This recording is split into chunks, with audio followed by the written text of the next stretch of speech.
Magkano mo ikamo pinagbibili ang alahas mo? Ang huling tawad ho 20,000.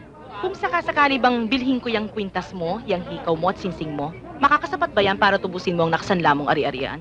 Kulang pa nga ho eh. Bueno, para matapos na lang ang problema mo, ako na ang bibili ng alahas mo. Babayaran ko ng 25,000. 25,000? Pumayag ka na, hindi namin kaya yun. Sige. Bilang alagad ng batas, ako na mag-escort sa inyo. Mahirap na, baka manakawan kayo uli.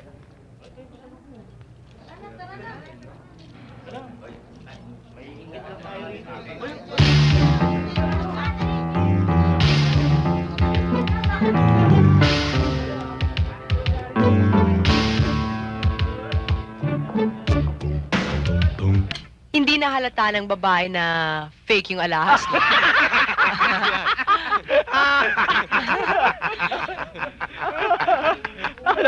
Napaka...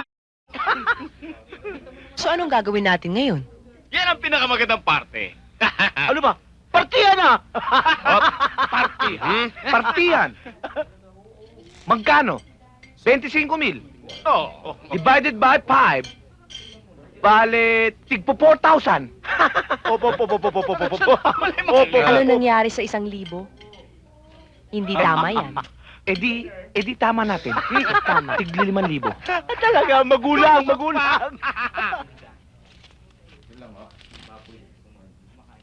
Ladies first.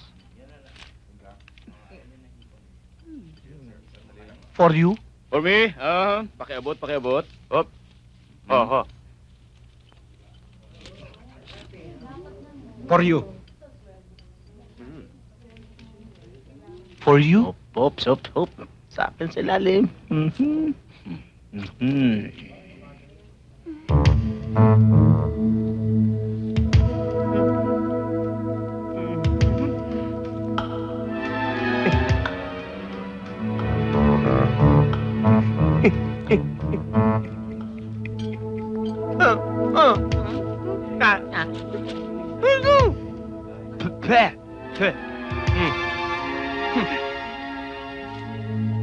Meron ako ibabalita sa inyo. Natugatan tayo ng isang matinding mandurugan. Boss, tunaw yung cheat nyo.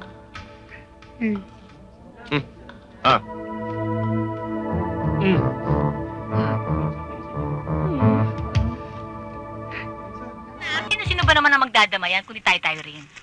Para patunayan ko sa yung kaibigan mo kami, itong darating na posisyon, sagot ko isang bandang musiko.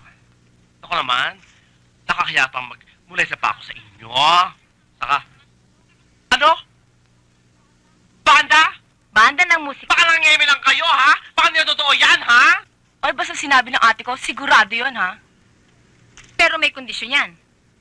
Kondisyon? Anong kondisyon? Baka karating isang bandang musiko dyan sa prosesyon ninyo kung ang magiging reyna imperatriz ang kapatid ko si Chona. Tay!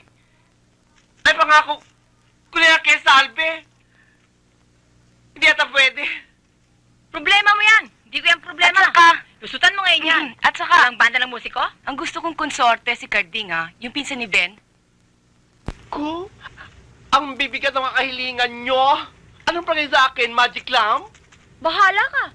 Asama yata tignan ng isang Santa Cruz na wala mo lang banda.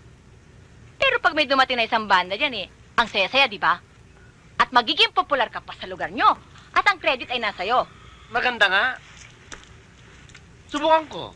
At si Salvi nga pala, sabihin mo sa kanya, siya na lang yung Reyna Justicia.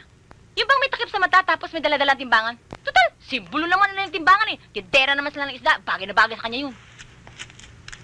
At ang gusto ko, huling-huli ako Tandaan mo, isang bandang musiko, kapalit ng pagiging Reyna Imperatriz ng aking kapatid. Hiyang-hiya ako sa pangyayari. Pero isipin niyo naman, isang banda ang kapalit. Hindi pa masaya ang Santa Cruzan kung mayroong banda. Aba, kung may banda sila, may banda rin tayo. Ang galing. Lo, Oh. ang kailangan ho, yung banda na pang Santa Cruzan. Yung sa atin ho, banda na pang asisti sa patay. Naka, oo nga naman, sa kapamahan maaraw din. Hindi. Wala ka naman problema, Panyang Total, gusto naman pala nila yung pwesto ko. Di bigay mo na lang. Eh naku, paano ka na? Ay, huwag ka mag-alala. Sasama pa rin naman ako sa prosesyon eh. Talaga? Oo, iilaw ako. Anong ilaw? Kahit mandalada, lalabas ka. Tama. Total, kabukurang ikaw ang pinakamagandang chick sa lugar natin. Tama. Teka nga. Tama. Sandali. Tama ka, Ipang. Oh, babonggahan lang naman yan eh. Teka, Ipang. nga. Eto, alkansya ko. Tama sa kapitid ka. Lola! So, inaamin nyo na kayo ang gumagawa nun. Opo, ma'am. At nangangako kayo na hindi nyo na uulitin yon. Opo, ma'am.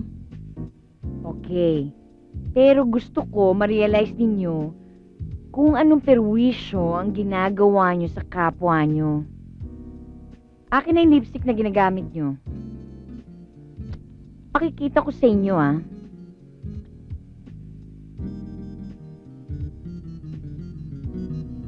Masyado kang makipot, ha?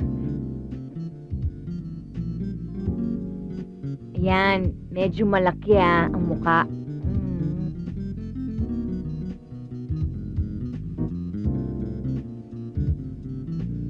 Ayan. Ayan. Ganyan ang ginagawa nyo, di ba? Opo, ma'am. Ngayon, Andres, pwede ba pakita mo sa kanila kung anong hirap ang ginagawa mo para nang malinis tong mga to? Opo, ma'am. Opo, Ayan. pakita ko po. Alam nyo kayo, hindi magandang Ganito ginagawa po yan, ma'am. nyo. Tandaan nyo yan, ha? Huwag nyo nang uulitin yan. Ganito Isa-isa po, kayo ma'am, at kung tandaan paano nyo ko yan. linisin to, no? Tinitira ko po yan ng ganyan. Yan. Ganyan po. Tapos, ginaganyan ko po yan. Ngayon, pag medyo mahirap po linisin, talagang dinidiinan ko po ng tira yan. Yan. Ganyan po yan. Ano po yan? Opo, ma'am. Eh, dito po nga po sa eskwela, mahirap po ang tubig. Eh, minsan nga po walang tubig eh. Buti na lang may tubig. Eh, kung wala, hindi na